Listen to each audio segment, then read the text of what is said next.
ছয় রাষ্ট্রের নাগরিকদের কাতার ছাড়ার নির্দেশ। উপসাগরীয় সহযোগিতা পরিষদের ৬ রাষ্ট্র সৌদি আরব, মিশর, বাহরাইন, আরব আমিরাত, লিবিয়া এবং ইয়েমেনের নাগরিকদের ১৪ দিনের মধ্যে কাতার ছাড়তে বলা হয়েছে। একই সঙ্গে কাতারিদেরও ওই সময়ের মধ্যে এসব দেশ ছেড়ে যেতে বলা হয়েছে। সাম্প্রতিক এক প্রতিবেদনে বলা হয়েছে, কাতারে ১,৮০,০০০ মিশরীয় নাগরিক বাস করছে। এদের মধ্যে বেশিরভাগ নির্মাণ শিল্পের পাশাপাশি প্রকৌশলী, চিকিৎসক এবং আইন পেশায় কর্মরত। এই বিশাল সংখ্যক কর্মী কাতার ছেড়ে চলে গেলে কঠিন সমস্যার মধ্যে পড়বে মাত্র ২৭ লাখ মানুষের বসবাস আরব উপদ্বীপের উত্তর পূর্বে অবস্থিত এই ছোট্ট রাষ্ট্রটি।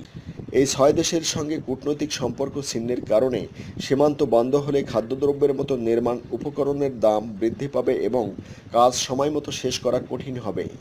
দীর্ঘ সময়ের জন্য আকাশপথ এবং স্থলপথ বন্ধ হলে বিশ্বকাপ প্রস্তুতির সময়সীমাও হুমকির মুখে পড়তে পারে।